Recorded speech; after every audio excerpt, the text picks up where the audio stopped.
যোগ্য অযোগ্যদের আজও আলাদা করা গেল না। ফের ঝুলে রইল 26,000 চাকরি বাতিল মামলার শুনানি। তো কবে নাগাদ ফের শুনানি হতে পারে এই 26,000 চাকরি বাতিল মামলার? তো বিস্তারিতভাবে জানতে হলে অবশ্যই ভিডিওটিতে প্রথম থেকে শেষ পর্যন্ত সঙ্গে থাকবেন এবং চ্যানেলে নতুন হলে অবশ্যই চ্যানেলটিকে সাবস্ক্রাইব করে ভিডিওটিতে একটি লাইক করবেন।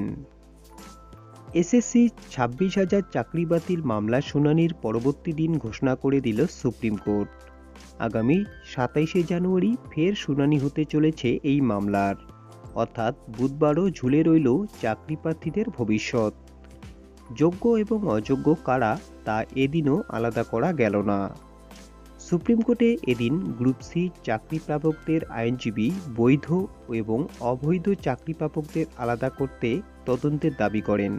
তার আর্জি, অন্যের বেনিয়মের জন্য যেসব যোগ্য চাকরি প্রাপকরা বঞ্চিত না হয়।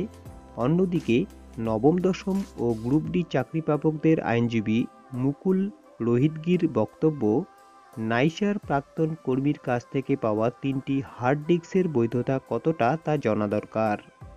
মুকুল রোহিতগি আরও বলেন, আসল ওএমআর শিট নেই, স্ক্যান করা কপিও খুঁজে পাওয়া যাচ্ছে না।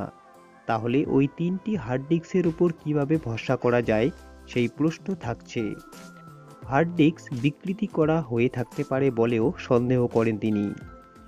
বঞ্চিত প্রার্থীদের আইনজীবী আশিস কুমার চৌধুরী বলেন, যে ধরনের অনিয়ম হয়েছে তা বাদ রেখে যোগ্য প্রার্থীদের চাকরি দেওয়ার আর্জি জানানো হয়েছে। প্রধান বিচারপতিও বঞ্চিত চাকরি প্রার্থীদের বক্তব্য শুনেছেন।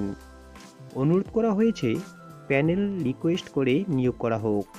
পরবর্তী শুনানির পর বোঝা যাবে কী নির্দেশ আসতে পারে। এখন তারই অপেক্ষায় রয়েছেন তারা। বুধবার সুপ্রিম কোর্টের প্রধান বিচারপতি সঞ্জীব খান্না এবং বিচারপতি সঞ্জয় কুমারের ডিভিশন বেঞ্চে মামলার শুনানি ছিল। শুনানিতে সিবিআই তদন্ত নিয়ে প্রশ্ন তুলেছেন চাকরিহারারা। তাদের আইনজীবীর দাবি, কেন্দ্রীয় গোয়েন্দা সংস্থা সঠিক তদন্ত করছে না। দুর্নীতি হলেও তার সঠিক অনুসন্ধান হয়নি। তিনি এও দাবি করেন, সঠিক তদন্ত ছাড়া চাকরি বাতিল হয়েছে, এটা কোনোভাবেই মেনে নেওয়া যায় না। সিবিআইয়ের গা ছাড়া মনোভাব রয়েছে বলেও অভিযোগ তার।